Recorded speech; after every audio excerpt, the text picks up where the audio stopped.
12월 13일 날마다 말씀과 함께 100일 가정 예배를 시작하겠습니다. 다 같이 주님 가르치신 기도하겠습니다. 하늘에 계신 우리 아버지, 아버지의 이름을 거룩하게 하시며 아버지의 나라가 오게 하시며 아버지의 뜻이 하늘에서와 같이 땅에서도 이루어지게 하소서. 오늘 우리에게 일용할 양식을 주시고 우리가 우리에게 잘못한 사람을 용서하여 준 것 같이 우리 죄를 용서하여 주시고 우리를 시험에 빠지지 않게 하시고 악에서 구하소서. 나라와 권능과 영광이 영원히 아버지의 것입니다. 아멘. 찬송가 38장 예수 우리 왕이여 다 같이 부릅니다. 38장을 부르겠습니다.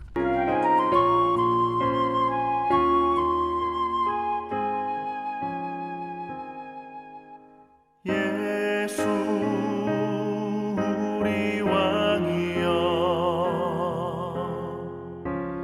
이곳에 오셔서 우리가 왕께 드리는 영광을 받아 주소서. 우리는 주님의 백성, 주님은 우리 왕이라. 왕이신 예수님 오셔서 좌정하사 다스리소서. 예수 우리 주시여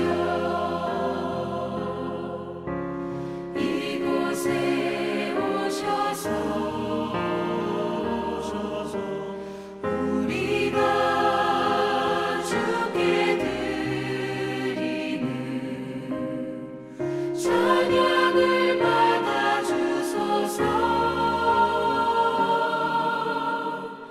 우리는 주님의 종들, 주님은 우리 주시라. 주 되신 예수님 오셔서 이 찬양을 받아 주소서. 이 시간 우리에게 주시는 하나님의 말씀은 신약성경 누가복음 1장 46절로 55절입니다. 신약성경 누가복음 1장 46절로 55절 말씀을 한 절씩 교독합니다. 제가 전체를 읽겠습니다. 마리아가 이르되 내 영혼이 주를 찬양하며 내 마음이 하나님 내 구주를 기뻐하였음은 그의 여정의 비천함을 돌보셨음이라. 보라 이제 후로는 만세의 날을 복이 있다 일컬으리로다. 능하신 이가 큰 일을 내게 행하셨으니 그 이름이 거룩하시며 긍휼하심이 두려워하는 자에게 대대로 이루는도다. 그의 팔로 힘을 보이사 마음의 생각이 교만한 자들을 흩으셨고 권세 있는 자를 그 위에서 내리치셨으며 비천한 자를 높이셨고 줄이는 자는 좋은 곳으로 배불리셨으며 부자는 빈손으로 보내셨도다. 그 종 이스라엘을 도우사 긍휼히 여기시고 기억하시되 우리 조상에게 말씀하신 것과 같이 아브라함과 그 자손에게 영원히 하시리로다 하니라. 아멘. 초대교회 때부터 예배 시에 불려졌고 영국 성공회에서 저녁 예배 때 부르는 찬송 중에 하나로 찬양을 부를 때 매그니피켓 찬송을 부릅니다. 이 매그니피켓이라는 말은 성모의 노래라고 하는 뜻입니다. 이 성모의 노래는 예수님의 어머니 마리아가 성령으로 잉태된 후에 그의 친족 엘리사벳의 집에 방문했다가 부른 찬송의 노래입니다. 제사장 사가라와 엘리사벳이 부부입니다. 그들은 나이가 늙어서 이제 아이를 생산할 수 없습니다. 그런데 하나님의 사자로부터 아들을 주시다 이런 예고를 받고 엘리사벳이 잉태했습니다. 바로 그때 마리아가 찾아갔다가 함께 나누면서 부른 찬송이 오늘 우리가 읽은 본문 이 성모의 노래가 되는 것입니다. 사실 마리아도 성령을 통해서 잉태했기 때문에 그 수태고지를 들었던 마리아는 당황했지만 엘리사벳의 집에 갔다가 하나님의 성령의 역사하심을 기억하고 하나님을 찬미하면서 이 노래를 불렀던 것입니다. 교만한 자를 낮추시고 미천한 자를 일으켜 세우시고 이스라엘 향하는 하나님의 자비를 감사하면서 회고하는 내용으로 하나님께 찬양을 드렸던 것입니다. 이 마리아의 찬송을 살피면서 성탄을 기다리면서 우리는 어떤 찬송을 드릴 것인가, 이런 문제를 함께 나누겠습니다. 먼저 46절부터 49절까지 해서 마리아는 하나님을 찬양하면서 내 마음이 내 구주를 기뻐한다, 이렇게 고백을 했습니다. 그 이유는 여종의 비참함을 돌보셨고 이후로 나를 복이 있다리라, 이렇게 말씀했습니다. 그리고 능하신 하나님께서 이 큰일을 내게 행하셨다라고 고백을 했던 것입니다. 이 큰일이라고 하는 것은 성령으로 잉태한 사건을 말하는 것이고, 또 한 가지는 메시아로 오실 하나님의 아들을 마리아가 잉태했다는 것을 말하는 것입니다. 여러분, 이 찬송이 왜 그렇게 귀한 찬송입니까? 이 고백이 마리아의 고백이기도 하지만 바로 우리의 고백과 찬송이 되기 때문인 것입니다. 마리아에게만 그 하나님의 은총이 임한 것이 아니라 비천한 신분의 우리에게도 하나님의 은총이 임해서 우리 모두가 구원을 받게 되었다고 하는 것입니다. 우리같이 비천한 자에게 예수님께서 찾아오셔서 우리를 구원의 길을 인도했기 때문에 놀라운 은혜로 마리아의 찬송을 우리가 부를 수 있게 되는 것입니다. 여기서 말하는 비천한 자라는 말은 암 할레츠를 말하는 것입니다. 그 당시 유대 사회에는 가장 비천한 부류의 사람들이 있었습니다. 이들은 사회적으로 낮은 친분에 있었고 어떤 사건의 증인이 될 수 없었고 또 고아와 과부의 후견인도 될 수 없었다고 하는 겁니다. 마리아는 목수의 아내였기 때문에 비천한 신분이었습니다. 오늘 그 비천함은 우리도 마찬가지입니다. 가장 낮고 천한 우리를 예수님께서 찾아오셔서 우리로 하여금 구원의 은총을 받게 하셨습니다. 마리아가 그래서 찬양했던 것처럼 우리도 찾아오신 주님, 구원 베푸신 주님이 우리와 함께 계심을 인해서 하나님을 찬양해야 하는 것입니다.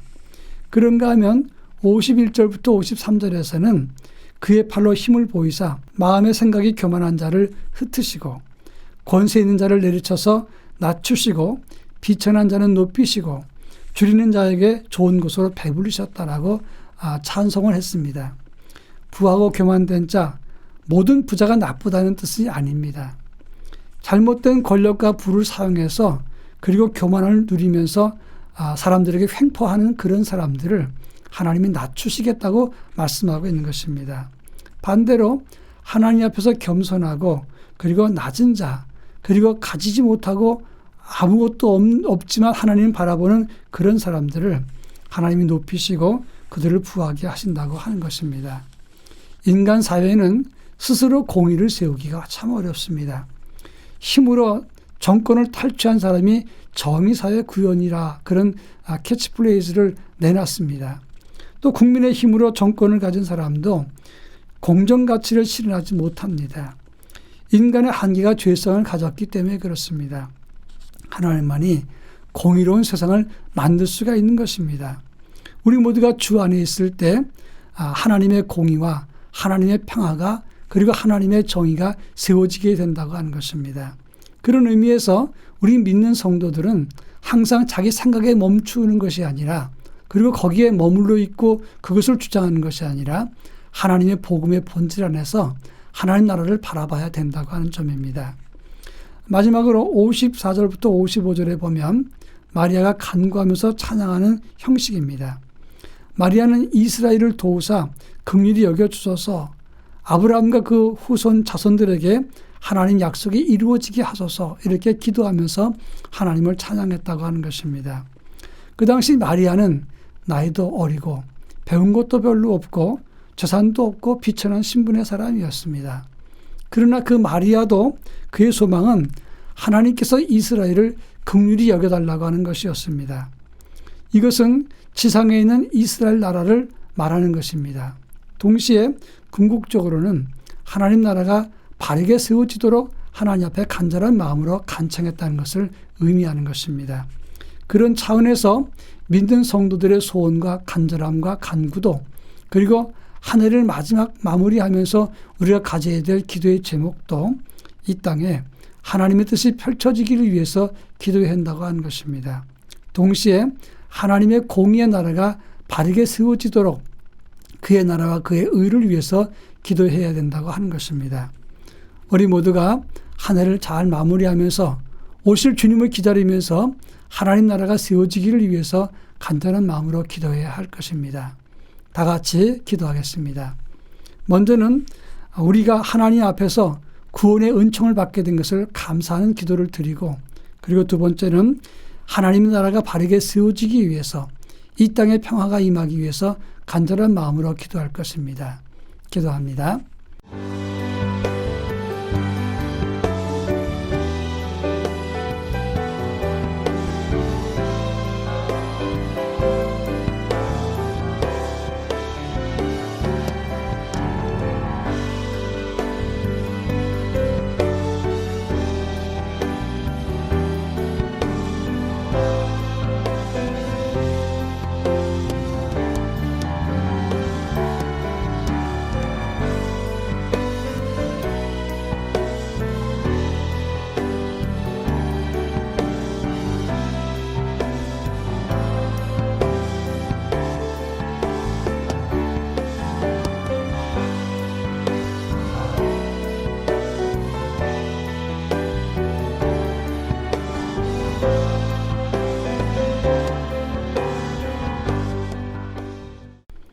사랑 많으신 하나님 아버지, 가장 비천한 저희들에게 우리 주님 찾아오셔서 높은 자로 세우시고 이 땅에 구원을 허락해 주신 그 은혜를 감사드립니다.